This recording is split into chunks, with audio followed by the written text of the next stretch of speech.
Good morning students हमने अपनी last video में कंप्लीट कर लिया था मेल रिप्रोडक्टिव सिस्टम कंप्लीट कर लिया था राइट। उसके सारे पार्ट्स जितने भी थे वो हमने डिस्कस कर लिए थे। अब हम स्टार्ट करेंगे hormonal control of male reproductive system. मतलब मेल रिप्रोडक्टिव सिस्टम को कौन कौन से हार्मोन्स किस तरह से कंट्रोल कर रहे हैं। क्लियर? तो हम स्टार्ट करने वाले हैं अभी। तो सी, सबसे पहले हाइपोथैलेमस। बेटा hypothalamus is known as a supreme commander. तो हाइपोथैलेमस रिलीज़ करता है हार्मोन्स। कौन कौन से? रिलीजिंग हार्मोन्स या फिर इनहिबिटिंग हार्मोन्स, राइट। तो हाइपोथैलेमस जो सुप्रीम कमांडर है वो किसको इन्फ्लुएंस करता है?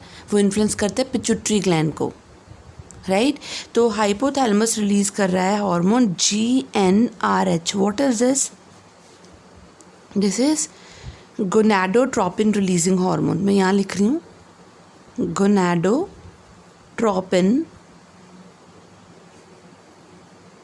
Releasing hormone. तो जैसे कि मैंने आपको बताया था कि जो हाइपोथैलेमस है वो दो तरह के हार्मोन्स करता है सिक्रीट, रिलीजिंग हार्मोन्स या इनहिबिटिंग हार्मोन्स। तो यहाँ पे इसने गोनाडोट्रोपिन रिलीजिंग हार्मोन, और ये किसको इन्फ्लुएंस करेगा? That influence on the anterior lobe of pituitary,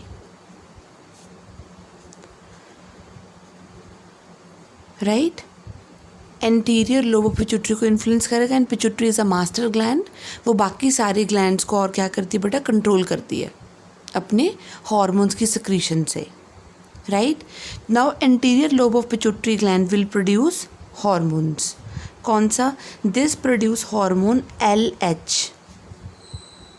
LH is luteinizing hormone, right? This luteinizing hormone, it act on the Leydig cells.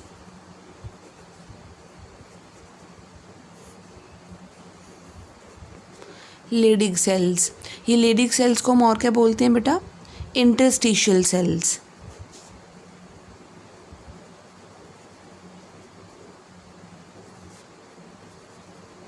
इसलिए इस हार्मोन को हम ICSH पे बोलेंगे, interstitial cell stimulating hormone. ICSH, interstitial cell stimulating hormone, right. So Leydig cells और interstitial cells. Next, anterior lobe of pituitary will influence Sertoli cells. याद है Sertoli cells? बेटा Sertoli cells are the sustentacular cells और nerve cells जो present होते हैं seminiferous tubules में, germinal epithelium के बीच प्रेजेंट होते हैं। So this will influence the Sertoli cells by the release of hormone FSH, that is follicle stimulating hormone, right. Now see, Sertoli cells under the influence of FSH क्या करेंगे बेटा? This will produce ABP। मैंने पहले भी बताया था, this is androgen binding protein. This is androgen binding protein, right. बेटा इसका काम क्या है? बेटा इसका काम होता है टेस्टोस्टेरोन को कॉन्सेंट्रेट करना, एंड्रोजन को कॉन्सेंट्रेट करना सेमनीफेरस ट्यूब्यूल में। सो इट कॉन्सेंट्रेट्स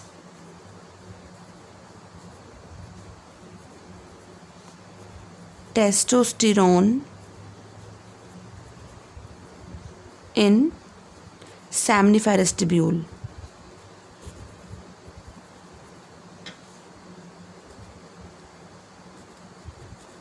अगर ऐसा होगा तो बेटा स्पर्मेटोजेनेसिस तो होएगी। सो हेल्प इन स्पर्मेटोजेनेसिस,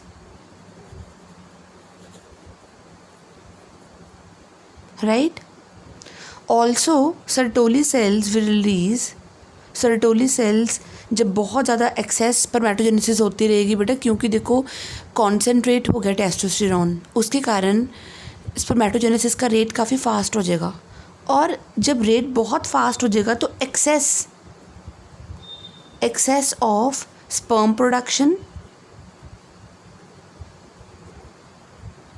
क्या करेगा?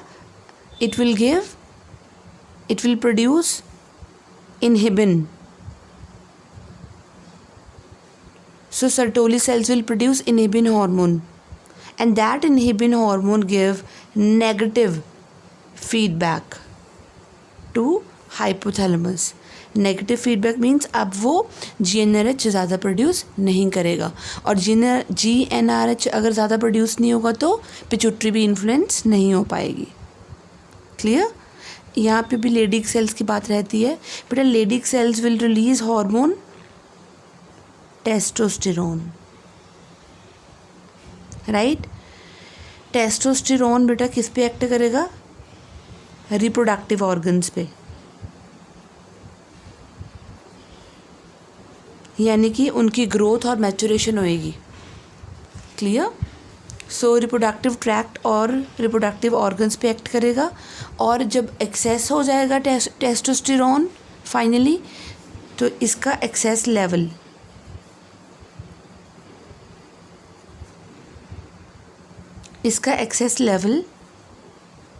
will give negative feedback to hypothalamus. Right? तो ये है hormonal control of male reproductive system. तो अगर हम देखें जो FSH है, ये हार्मोन फॉलिकल स्टिमुलेटिंग हार्मोन, बेटा ये बाइंड करेगा FSH receptors of the Sertoli cells. तो सेमनीफेरस ट्यूब्यूल्स के अंदर सर्टोली सेल्स के पास FSH के रिसेप्टर्स होंगे, तभी वहाँ पर आकर FSH क्या होएगी बेटा? बाइंड होएगा.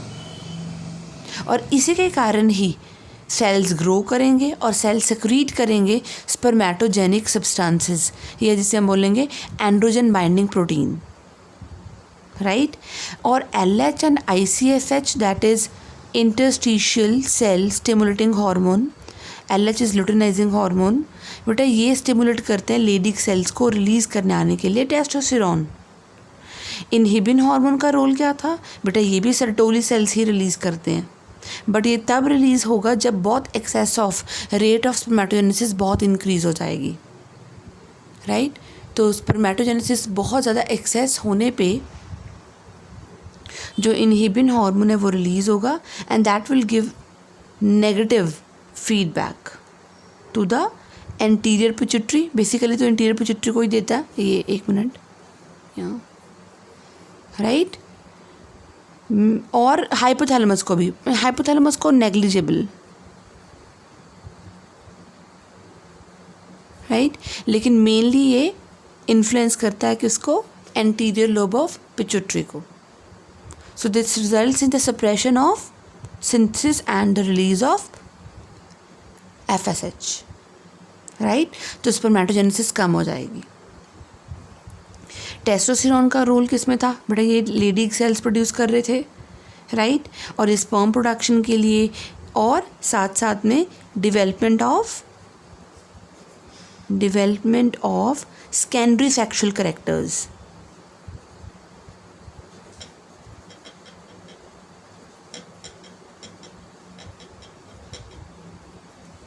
राइट? और बेटा ये भी फीडबैक देगा to hypothalamus and even to anterior pituitary. यहाँ पे भी negative feedback. Clear?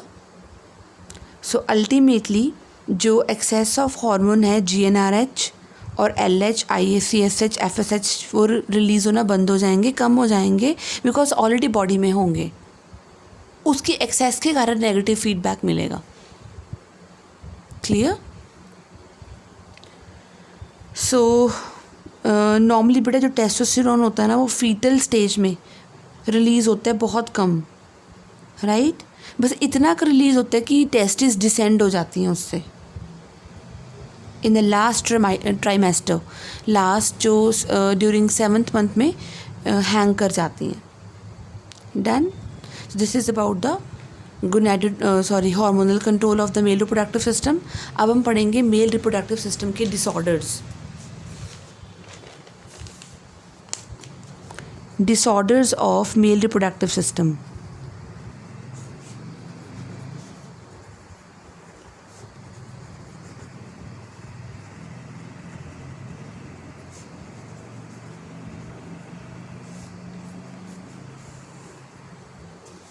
Disorders. First disorder बेटा देखो, अगर मेल रिप्रोडक्टिव सिस्टम है तो उसके पार्ट्स जो भी हैं तो उनके रिलेटेड कुछ भी डिसऑर्डर्स, जैसे अभी हमने लास्ट टाइम पढ़ा था क्रिप्टॉर्चिडिज्म, हिडन टेस्टीज, राइट। तो सारे के सारे डिसऑर्डर्स मेल रिप्रोडक्टिव सिस्टम के हम डिस्कस करने वाले हैं। First is the prostate cancer. Prostate cancer, students आपको याद होगा प्रोस्टेट ग्लैंड के बारे में। प्रोस्टेट ग्लैंड के बारे में आपको, बेटा प्रोस्टेट ग्लैंड अनपेयर्ड ग्लैंड थी, राइट, और इसकी 5 लोब्स थी, क्लियर। और इसका जो सिक्रीशन होता है वो मिल्की सिक्रीशन होता है, और ये अबाउट 30% वॉल्यूम बनाता है सीमेन का, राइट। अब प्रोस्टेट ग्लैंड का कैंसर बेटा ये काफ़ी कॉमन मैलिग्नेंसी है, कॉमन है मेल्स में। मैलिग्नेंसी मतलब इट कैन ऑल्सो, ये कैंसर, ये वाला जो कैंसर होता है that can spread to other organs also, so this is common malignancy, right. और इसी के कारण 2 to 3% of the male deaths होती हैं एवरी ईयर, राइट। एक्चुअली ये मैलिग्नेंसी होगी कैसे बेटा, ये जो मैलिग्नेंसी होती है इसको स्टिमुलेट कराता है हार्मोन टेस्टोस्टेरोन, राइट। तो हार्मोन टेस्टोस्टेरोन के कारण जो प्रोस्टेट ग्लैंड है वो क्या हो जाएगी बेटा, मैलिग्नेंट हो जाएंगे उसके सेल्स, मैलिग्नेंट प्रोस्टेट सेल्स बन जाएंगे, और इसका जो हल है that is a removal of testis,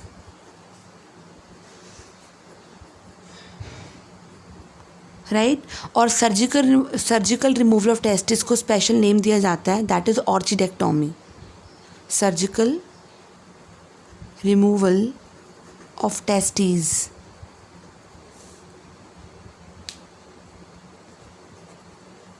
is known as orchidectomy. बेटा अब टेस्टिस को क्यों रिमूव करा, बिकॉज टेस्टिस से ही क्या रिलीज होना है, हार्मोन टेस्टोस्टेरोन रिलीज होना है, right. Second is BPH। BPH is benign prostatic hypertrophy.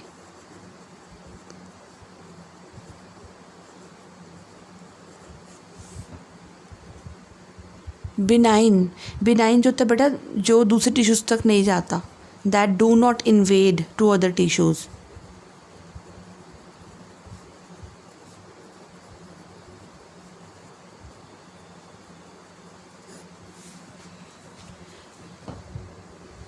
जो दूसरे टिश्यूज़ तक नहीं फैलता that is benign, right. So बेटा ये कैसे है, हम बोल सकते बेटा ये मैलिग्नेंट नहीं होगा, this is just the enlargement of prostate gland, this is the enlargement of prostate gland। ये मोस्टली एज, ओल्ड एज में होता है, राइट। अब प्रोस्टेट ग्लैंड अगर बढ़ जाएगी तो वो यूरेथ्रा को कंप्रेस करेगी, अगर यूरेथ्रा को कंप्रेस करेगी तो हर टाइम पर्सन को फ्रीक्वेंट यूरिनेशन की प्रॉब्लम रहेगी, पेनफुल यूरिनेशन इवन, और इवन इससे किडनी फेलियर भी हो सकता है। सो it compresses the urethra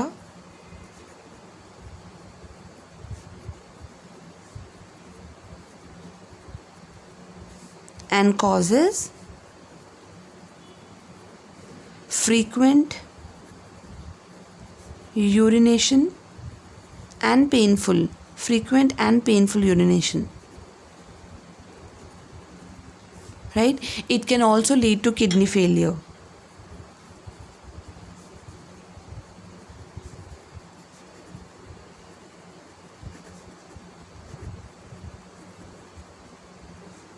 right.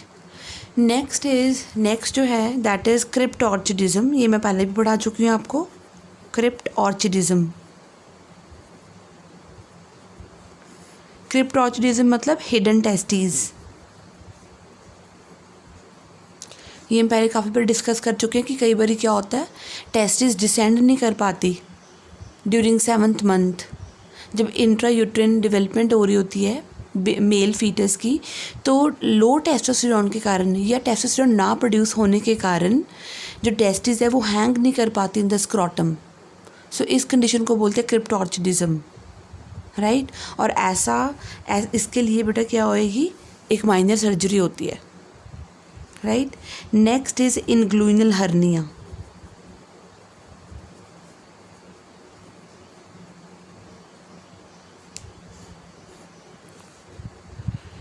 इनग्लुइनल hernia, अब ये क्या है, हर्निया तो आपने सुना होगा बेटा। देखो इमेजिन करो कि इनग्लुइनल कैनाल, याद है आपको इनग्लुइनल कैनाल, जब स्पर्मेटिक कॉर्ड अटैच हो रही थी ऊपर तक, राइट। टेस्टिस जो है, टेस्टिस के साथ वास्ट डेफरेंस निकल रही थी, एब्डोमिनल कैविटी में जा रही थी, और उसके साथ nerves, blood vessels, veins, lymphatics, है ना, लिम्फ वेसल्स, वो सभी स्पर्मेटिक कॉर्ड बना रही थी। एंड स्पर्मेटिक कॉर्ड किस में ओपन हो रही थी, इनग्लुइनल कैनाल में। अगर वो इनग्लुइनल कैनाल टियर हो जाए, राइट, और वो क्यों टियर होगी, बिकॉज इंटेस्टाइन का कुछ पोर्शन स्क्रॉटम में आ गया, so it may be due to excessive heavy work के कारण भी हो सकता है, राइट। So this is the tearing of inguinal tissue that result in the protrusion of part of intestine into scrotum। तो इंग्लुइनल टिश्यू क्यों टियर हुआ, बिकॉज इंटेस्टाइन का कुछ पोर्शन स्क्रॉटम तक पहुंचा, राइट। तो इंग्लुइनल कैनाल टियर हो गई, सो इसके लिए भी minor surgery is required. Next is ADAM। What is this ADAM? ADAM is androgen deficiency, androgen deficiency in ageing males. इसे हम मेल या मेल मीनोपोज बोल सकते हैं, या एंड्रोपोज भी बोल सकते हैं। मेल मीनोपोज, जैसे फीमेल्स में मीनोपोज होता है ना, जब मेंस्ट्रुअल साइकिल स्टॉप हो जाता है, तो दिस इज मेल मीनोपोज और एंड्रोपोज।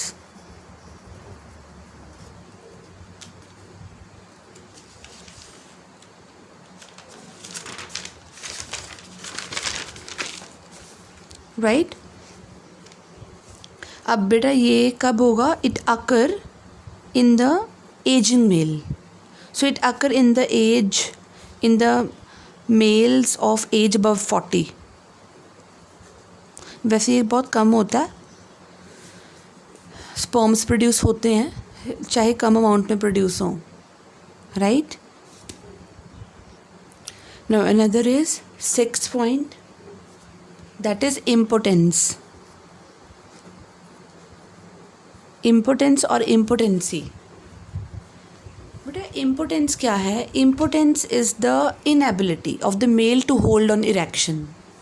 Sometimes there is a problem, like there must be a psychological problem or neurological problem. The male is not been able to hold the erection. It is not been able to hold sufficient to perform sexual act. This is known as impotency. So inability of the male to hold erection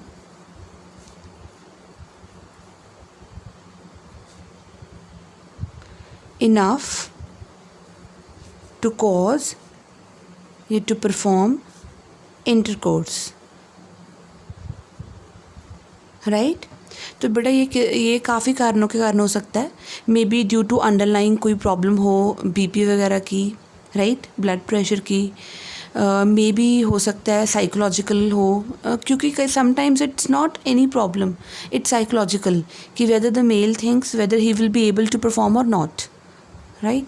सो इसके लिए जो एक tablet है that is Viagra, right. So Viagra is the medicine that is given to the impotent patients. Next, sterility. Sterility होता है अगर जो sperm है that is not been able to fertilise the ovum, right. If the sperm, यानी कि sperm के ऊपर कुछ ऐसी स्ट्रक्चर्स हैं जो कि ओवम को, या ओवम स्पर्म के ऊपर कुछ ऐसे स्ट्रक्चर्स या ऐसे रिसेप्टर्स हैं that is not been able to fertilise the ovum. So if the sperm is not able to fertilize the ovum, then sterility, right. And last है हाइड्रोसील. हाइड्रोसील क्या होता है बेटा, कई बार क्या होता है जब ट्यूनिका वेजिनालिस रीजन होता है, ट्यूनिका वेजिनालिस रीजन में कई बार क्या होता है फ्लूइड काफ़ी रिटेंट हो जाता है. अब आपको याद होगा लेयर्स थी, याद है कौन कौन सी लेयर्स थी, कोट्स थे, tunica vaginalis, tunica albuginea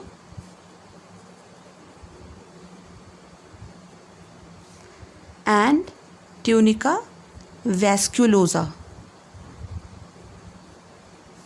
tunica vaginalis, tunica albuginea, tunica vasculosa. Students एक बात याद रखो, मैं वहाँ पे बताना भूल गई थी कि जो ट्यूनिका एल्बुजिनिया है बेटा, उससे ही टेस्टिस की पार्टीशंस डेवलप होती हैं. वो टेस्टिकुलर लॉब्यूल्स थे जो. सो पार्टीशंस वहाँ पे रहेगा था बताना, partitions of testis develop from tunica albuginea.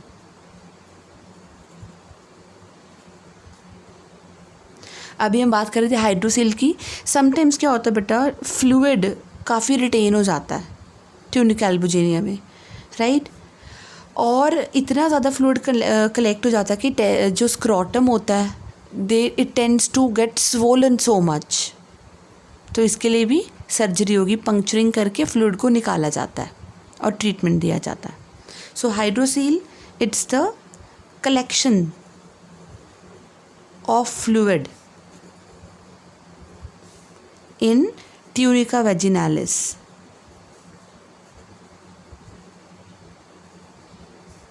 Of the testes.